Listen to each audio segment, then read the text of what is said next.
নমস্কার বন্ধুরা, কেমন আছেন সবাই? আপনাদের অত্যাধিক ভালোবাসা পেয়ে আমি খুবই আপ্লুত এবং সেই কারণেই আমি আপনাদের জন্য আরেকটি ভিডিও নিয়ে চলে এসেছি, যেটা কিন্তু বেসিক্যালি ইন্টারডেতে আপনাদেরকে প্রচুর রকমের হেল্প করতে চলেছে।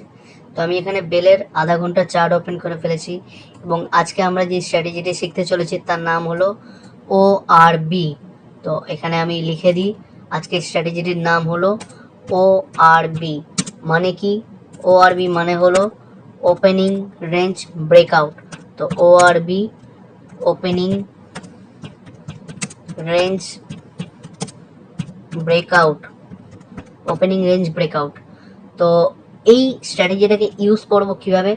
এই স্ট্র্যাটেজিটাকে ইউজ করতে গেলে আমাদেরকে ওপেনিং রেঞ্জ ব্রেকআউট বলে একটি ইন্ডিকেটরকে অ্যাপ্লাই করতে হবে। তো কিভাবে অ্যাপ্লাই করবো চলুন দেখে নিই। আমি ইন্ডিকেটরে গেলাম, এখানে লিখব ওপেনিং রেঞ্জ ব্রেকআউট। তো এখানে চলে এলো, আমি ক্লিক করে এখানে 1 মিনিট আছে, আমি এখানে করে দিলাম 1 ঘন্টা, ওকে করে দিলাম অ্যাপ্লাই। তো আমরা এখানে দেখতে পাচ্ছি এখানে লাইন লাইন মতন চলে এসেছে। তো আমরা এখানে কি করব, আমরা এখানে ওপেনিং রেঞ্জ তৈরি হয়ে গেছে, এই রেঞ্জের মধ্যে যদি থাকে সেই রেঞ্জ অনুযায়ী আমরা বাই সেল করব। আমি একটু বলে দিই তো আপনাদের সুবিধা হবে। আমি এখানে 30 মিনিট না করে এখানে 1 ঘন্টার টাইম ফ্রেম ইউজ করব। তো এখানে আমরা লাইন লাইন মতন আরও অনেক কিছু দেখতে পাচ্ছি। তো আমরা ট্রেডটা করব কিভাবে, সেই জায়গা থেকে আমরা একটু জুম করে দিই। তো আমরা এখানে দেখতে পাচ্ছি প্রথম যে ক্যান্ডেলটা আছে সেই ক্যান্ডেলটা 1 ঘন্টার ক্যান্ডেল এবং প্রথম ক্যান্ডেলের হাই এবং লোটাকেই কিন্তু আজকে ওপেনিং রেঞ্জ ব্রেকআউট বলে, মানে ওপেনিং রেঞ্জ বলে। তো এইটা যদি ব্রেকআউট করে তবে আমরা ট্রেড করব বাই সাইডে, এবং এটা যদি না ব্রেকআউট করে তবে আমরা সেল সাইডে ট্রেড নেব। তো এখানে যেমন আমরা দেখতে পাচ্ছি 17 তারিখের 4টাতে প্রথম 1 ঘন্টার ক্যান্ডেল যেটা তৈরি করেছে তার একটা রেঞ্জ তৈরি হয়ে গেছে, এবং এটা যেহেতু সেকেন্ড ক্যান্ডেল ব্রেক করেনি, তো সেকেন্ড ক্যান্ডেল ব্রেক না করার জন্য এটা আর ব্রেকআউট সহজে হবে না। সেই কারণেই আমরা থার্ড ক্যান্ডেলে একদম এই স্টকটাকে শর্ট সেল করতে পারি এবং সেখান থেকে স্টকটা কিন্তু নিচের দিকে চলে গেল এবং আমরা দেখতে পাচ্ছি আজকে এই স্টকটা কতটা বড় মুভমেন্ট দিল। 1%-এর কাছাকাছি, প্রায় 1.5%-এর কাছাকাছি মুভমেন্ট কিন্তু আমরা পেয়ে যাচ্ছি। তো আমরা ঠিক তার আগের দিন চলে যাই। ঠিক তার আগের দিনে আমরা দেখতে পাচ্ছি একই রকমভাবে এই স্টকটা এরকম টাইপের ক্যান্ডেল তৈরি করেছে এবং এই ক্যান্ডেলের ওপেন এবং লো মানে ইকুয়াল ছিল না, কারণ এখানে ছোট্ট মতন দাগ দেখতে পাচ্ছি। পরে চাইলে আপনারা আমি ওপেন লোর ওপরেও ভিডিও বানিয়ে দেবো। এখানে এর নিচে এই লোটা এবং এটা হাই, মানে ওপেনিং রেঞ্জ আমরা দেখতে পাচ্ছি এইটা, যে এই দাগটা আমরা দেখতে পাচ্ছি এবং এইটা প্রথম 1 ঘন্টার ক্যান্ডেল। তো সেই জায়গায় ব্রেকআউট করতে পারলো না। আমরা সেকেন্ড ক্যান্ডেলে সেল করতে পারি, সেক্ষেত্রে নিচের দিকে আসার সম্ভাবনা বেড়ে যায়। এর ক্ষেত্রে আপনাদের কি করতে হবে, এর আগের দিন আমরা একটি ভিডিওতে ভিওআপ শিখেছিলাম, সেই ভিওআপটাকে আমাদেরকে এখানে ইউজ করে ফেলতে হবে, তবে কিন্তু আমাদের স্ট্র্যাটেজিটি দুর্দান্ত রকমের হয়ে যাবে। আমরা ইন্ডিকেটারে গেলাম, এখানে লিখবো VWAP ভিওআপ। যদি আপনারা ভিডিওটি না দেখে থাকেন, ভিডিওটি চ্যানেলে গিয়ে দেখে নিন, ঠিক এর আগের ভিডিওটি রয়েছে, তো সেটা দেখলে আপনাদের অনেক কিছু ক্লিয়ার হয়ে যাবে। ওইটা ছাড়া কিন্তু আমরা এই স্ট্র্যাটেজিটিকে ইউজ করতে পারবো না। তো ভিওআপ আমি ক্লিক করলাম এবং ভিওআপ ক্লিক করার পরে আমি এখানে একটু সেটিংসে গেলাম এবং এটাকে আমি রেড কালারে করে দিলাম এবং এটাকে একটু আমি মোটা করে দিলাম, তোতে আমরা দেখতে সুবিধা হবে আমাদের। তো সুন্দরভাবে এখানে দেখতে পাচ্ছি বন্ধুরা যে প্রথম ক্যান্ডেল আমাদের 1 ঘন্টার রেঞ্জ তৈরি করেছে এবং সেকেন্ড ক্যান্ডেলটা ব্রেকআউট দিতে পারেনি 1 ঘন্টার রেঞ্জটাকে, কিন্তু ভিওআপের ওপরে রয়েছে। যতক্ষণ অবধি ভিওআপের ওপরে থাকবে আমরা সেল করব না, এটাই আমাদের রুল। এই রুলটা আমাদের মেনে চলতে হবে, যতই যা কিছু হয়ে যাক আমরা এই রুলটা কিন্তু মেনে চলবো। তো এখানে আমরা দেখতে পাচ্ছি 1 ঘন্টার এই রেঞ্জটা, বাট আমরা যখন দেখব 1 ঘন্টার রেঞ্জ তৈরি হয়ে গেছে, আমরা ছোট্ট করে চলে আসবো 30 মিনিটের টাইম ফ্রেমে এবং এখানে আমরা 30 মিনিটের টাইম ফ্রেম দেখতে পাচ্ছি। এখানে আমরা কি করব, 30 মিনিটের টাইম ফ্রেম ইউজ করা মানেই এখানে দুটো ক্যান্ডেল কিন্তু আমাদের মার্ক হয়ে যাবে। তো সেই জায়গা থেকে আমরা একটু তাড়াতাড়ি এন্ট্রি করার চেষ্টা করতে পারি। এখানে আমরা দেখতে পাচ্ছি 1টা 2টো 3টে 4টে 5টা ক্যান্ডেল কিন্তু মোটামুটি 12টা 15 অবধি ভিওআপের ওপরেই সাস্টেন করলো। তো সেই ক্ষেত্রে যদি আমরা সেল সাইডের ট্রেড নিতে চাই, আমাদেরকে ভিওআপের নিচে একটা ক্যান্ডেল সুন্দর করে ক্লোজ করতে হবে। তো ভিওআপের নিচে যদি আমরা একটা ক্যান্ডেল পেলাম, সেক্ষেত্রে আমাদেরকে কিন্তু সেই ক্যান্ডেলটা মানে এন্ট্রি নেওয়ার জন্য ভিওআপের কাছে থাকতে হবে। এখানে দেখতে পাচ্ছি এন্ট্রি এখানে নেওয়া যেতে পারে কিন্তু ভিওআপের থেকে অনেকটা দূরে, তো আমরা এই এন্ট্রিটা নেব না। তো আমাদের জন্য এই ট্রেডটা কিন্তু আজকে ক্যান্সেল। অন্য দিনেরটা দেখি। ঠিক তার আগের দিনে আমরা দুটো ক্যান্ডেলের মিলিয়ে এই রেঞ্জটা দেখতে পাচ্ছি, ওপেনিং রেঞ্জ তৈরি হয়েছে। এবং ওপেনিং রেঞ্জ তৈরি হওয়ার জন্য আমাদের ভিওপের ওপরেও ক্যান্ডেলটা সাস্টেন করছে, ক্যান্ডেলগুলো সাস্টেন করছে, কিন্তু রেঞ্জ কিন্তু ব্রেকআউট করেনি। তো রেঞ্জ ব্রেকআউট না করার জন্য এই স্টকটা আজকে সাইডওয়েজ হয়ে যাওয়ার চান্স অনেক বেশি থেকে যায়। তো এখানে দেখতে পাচ্ছি আমরা এই চার্টটা ধীরে ধীরে ধীরে ধীরে একটা ক্যান্ডেল নিচে ক্লোজ করলো, এবং একটা ক্যান্ডেল নিচে ক্লোজ করার পরে ভিওপ যেহেতু সাইডওয়েজ, সেই কারণে এই স্টকটাও সাইডওয়েজ হয়ে গেল, কারণ ঢালটা আমরা দেখতে পাচ্ছি একদম সাইডওয়েজ। তো রেঞ্জের মধ্যে কিন্তু এই স্টকটা ট্রেড করতে শুরু করলো। এবং আপনাদেরকে বলা রয়েছে আগের ভিডিওতে যে যদি ভিওপের নিচে দুটো ক্যান্ডেল পরপর রেড ক্লোজ করে এবং তাও একটার নিচে আরেকটা, তবেই কিন্তু সেল সাইডের ট্রেড অ্যাক্টিভ হয়। তো এখানে সেটা অ্যাক্টিভ হয়নি এবং ওপরেও যেতে পারেনি। তো টোটালি এই স্টকটা এই দিনকারে কিন্তু সাইডওয়েজ হয়ে গিয়েছে। তো আমরা দেখি ট্রেড কখন করবো। এখানে দেখুন অটোমেটিক বাই সিগন্যাল চলে আসছে, তো এটাকে আমরা ফলো করব না। আমরা কি করব, আমরা দেখতে পাচ্ছি 1 ঘন্টার এই যে রেঞ্জটা রয়েছে, সেই রেঞ্জটা সেকেন্ড ক্যান্ডেল মানে 10টা 15 ক্যান্ডেল কিন্তু ব্রেকআউট করে দিয়েছে। এই দুটো মিলে একটা ক্যান্ডেল আমরা বলছি, তো সেই জায়গায় 10টা 15 ক্যান্ডেলটা কিন্তু এখানে ব্রেকআউট করে দিয়েছে। এবং ঠিক তার পরের ক্যান্ডেলটা কিন্তু ওপেনিং করেছে এখানে, কিন্তু ক্লোজিং এর সময় কিন্তু আমরা দেখতে পাচ্ছি এই রেঞ্জের কাছে রয়েছে, প্লাস ভিওপের কাছে রয়েছে। তো আমরা কিন্তু এরকম জায়গায় এন্ট্রি নিতে পারি 10টা 45-এর এন্ডের দিকে, বা ঠিক তারপরে 10টা 45-এর এন্ডের দিকে, মানে 10টা 45 থেকে মোটামুটি আধা ঘন্টা ধরে নিন 11টা 15 কাছাকাছি আমরা এন্ট্রি নিতে পারি ক্লোজিং টাইমে, কারণ ভিওপের কাছে রয়েছে।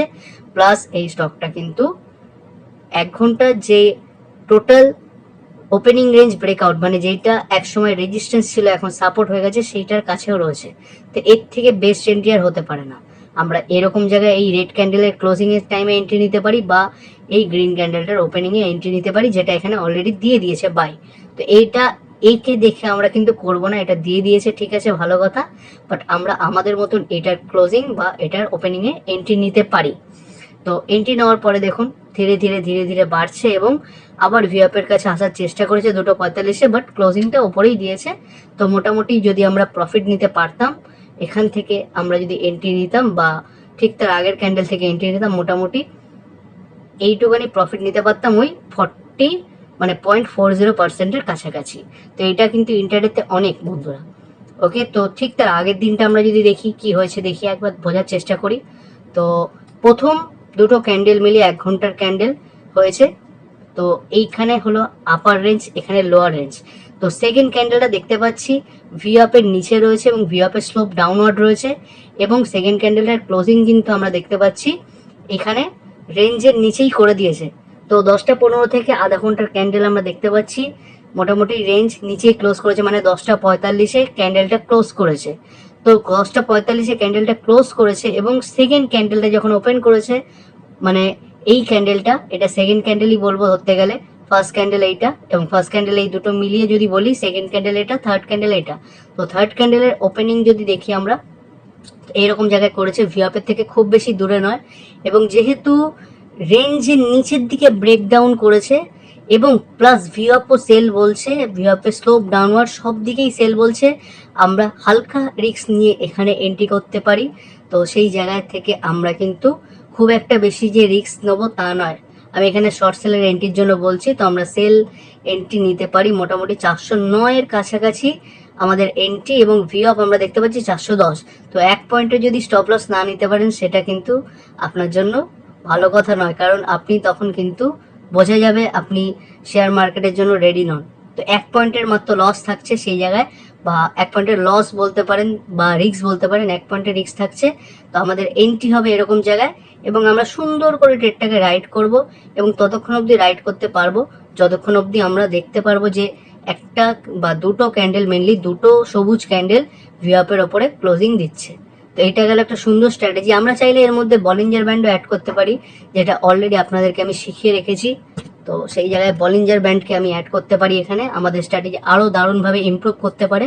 দেখুন বলিঞ্জার ব্যান্ডের আপনাদের ব্লাস্ট স্ট্র্যাটেজি শিখিয়েছি, সেক্ষেত্রে কিন্তু আপনাদের এন্ট্রিটা হয়তো লেট হয়ে যাচ্ছে, বাট এই ভিওপ এবং এই যে জিনিসগুলো আমি আপনাদের শিখিয়েছি সেই জায়গায় কিন্তু আপনারা এটাকে দারুণভাবে ইউজ করতে পারেন, এবং প্রত্যেক দিনই কাজ করবে। এরকম নয় যে একদিন কাজ করলো, 2 দিন কাজ করলো না, 3 দিন কাজ করলো না, কনসিস্টেন্ট এই যে স্ট্র্যাটেজি দিয়ে আমি আপনাদের শেখাচ্ছি কনসিস্টেন্ট লেভেলে আপনারা দেখতে পাবেন কাজ করছে। এবং যদি না কাজ করে সেক্ষেত্রে আপনারা কমেন্টে ভুলভাল লিখতে পারেন যে এই স্ট্র্যাটেজি কাজ করছে না, সেক্ষেত্রে আমি মাথা পেতে নেব। তো এখানে আমরা আরও অন্য স্টক দেখতে পারি। আমি চাইলে আরেকটি স্টক আপনাদেরকে দেখানোর চেষ্টা করছি। তো তার আগে একটা জিনিস আপনাদের দেখিয়ে দিই, এটা দেখানো উচিত। দেখুন এখানে এই দিনকার দেখতে পাচ্ছি 10ই অক্টোবর, দুটো ক্যান্ডেল মিলিয়ে একটা ক্যান্ডেল। তো এর রেঞ্জ হলো ওপেনিংয়ের এই ওপর থেকে এই লো, এই হাই হলো রেঞ্জ এবং এই লো হলো রেঞ্জ। তো ভিআপের ওপরে থাকা সত্ত্বেও কিন্তু এই রেঞ্জকে ভাঙতে পারেনি, বারবার ওপরে যাচ্ছে, কিন্তু ক্লোজিং একটাও রেঞ্জের ওপরে দিতে পারেনি এবং ভিআপের নিচেও আসতে পারেনি সহজে। সেই কারণেই পুরো সাইডওয়েজ ছিল এই দিনকার এবং সহজে নিচে আসতে পারছিল না।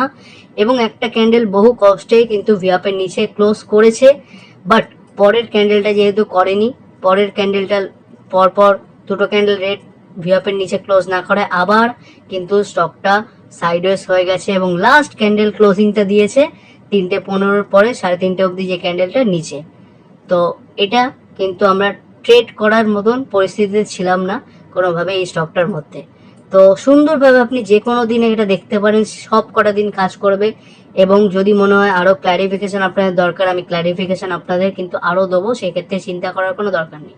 যেমন এই যে ট্রেডটা যদি বলি, এই ট্রেডটা কেমনভাবে হয়েছে, প্রথম দুটো ক্যান্ডেল আমাদের 1 ঘন্টার রেঞ্জ, ওপরের রেঞ্জ তৈরি হয়ে গেল, লোয়ার রেঞ্জ তৈরি হয়ে গেল, এখানে সেল বলুক দেখার দরকার নেই। আমাদের সেকেন্ড ক্যান্ডেলটা যেটা তৈরি করেছে, এটা আমাদের সেকেন্ড ক্যান্ডেল ধরতে গেলে এই দুটো মিলিয়ে একটা ক্যান্ডেল। তো সেকেন্ড ক্যান্ডেলের ক্লোজিংটা কিন্তু রেঞ্জ ব্রেকআউট করে দিয়েছে এবং থার্ড ক্যান্ডেলে আমরা এন্ট্রি পাচ্ছি 10:45-এ এবং এটা ভিআপের থেকে খুব বেশি দূরে না এবং ভিআপ কিন্তু নিচের দিকে স্লোপ আমরা দেখতেই পাচ্ছি। তো 407.90 মানে আমরা 408 বলতে পারি আমাদের রিক্স, এবং আমাদের এন্ট্রি হচ্ছে 407 টাকা 20 পয়সা, মানে মাত্র 80 পয়সা রিক্স আমাদের কাছে থাকছে। তো এখানে নিচে গেল এবং গিয়ে একটু সাইডওয়েজ হয়ে গেল, সাইডওয়েজ হয়ে গিয়ে আবার ওপরে ওঠার চেষ্টা করলো।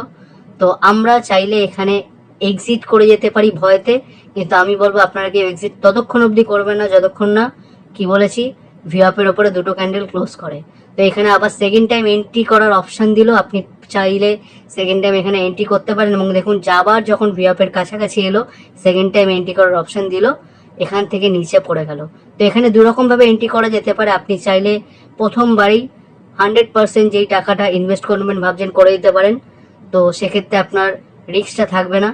আরেকটা করতে পারেন, আপনি ভিআপের কাছে যখন যাচ্ছে মোটামুটি এখানে 50% ইনভেস্ট করে একটু ওয়েট করে গেলেন এবং পরে আরেকবার যখন মোটামুটি একটার দিকে আসে ভিআপের কাছে, সেক্ষেত্রে আপনি বাকি 50% টাকা ইনভেস্ট করতে পারেন। তো সেক্ষেত্রে মেনলি মনে রাখবেন দিনে দুবার অন্তত ভিআপের কাছে টাচ করতে যায়, একটা সকালবেলা থাকে আর একটা মোটামুটি 12টার পরে কিন্তু ভিআপের কাছে টাচ করতে আসে যদি মার্কেট ট্রেন্ডিং থাকে। তো সেক্ষেত্রে কোনো সময় ভিআপের কাছাকাছি নাও আসতে পারে, খুব বড় স্লোপ ডাউনও হতে পারে, সেক্ষেত্রে কিন্তু আপনি এই যে 50% এন্ট্রি নিচ্ছেন সেই জিনিসটা মিস করবেন না। তো যে কোনো দিনে আপনারা ট্রাই করুন, আমি আপাতত আপনাদের রাস্তাটা বলে দিলাম, এবার বাকিটা আপনাদের দায়িত্ব যে আপনারা দেখবেন যে কিভাবে কি হচ্ছে না হচ্ছে, কিভাবে কাজ করা যেতে পারে। ব্যাক টেস্ট করে দেখবেন যে এটা কাজ করছে কি আদৌ নাকি করছে না, নাকি অন্য সব ইউটিউবারদের মতো আমি কি কোনো ভুলভাল তথ্য দিচ্ছি, সেটা দেখে জেনে এবং বুঝে তখনই কমেন্ট করবেন এবং কমেন্ট করে আপনারা যা খুশি তাই বলতে পারেন, আমি মাথা পেতে নেবো, বারে বারে বলছি। এবং যদি আপনারা চান হেজিংয়ের ওপর কোনো ভিডিও বা এরকম টাইপেরই অনেক আলাদা রকমের স্ট্র্যাটেজি যেগুলো কেউ আপনাদেরকে বলবে না, সেরকম স্ট্র্যাটেজি যদি শেয়ার করতে মানে আপনারা যদি বলেন যে আমি শেয়ার করব, সেক্ষেত্রে আমি শেয়ার করব। তো সেই জায়গাটা একটু মাথায় রাখবেন এবং বন্ধুদের সাথে শেয়ার করবেন। চলুন আজকের জন্য এখানে এন্ড করলাম। ভালো থাকবেন, সুখে থাকবেন, স্বাচ্ছন্দ্যে থাকবেন এবং প্রফিটেবল থাকবেন।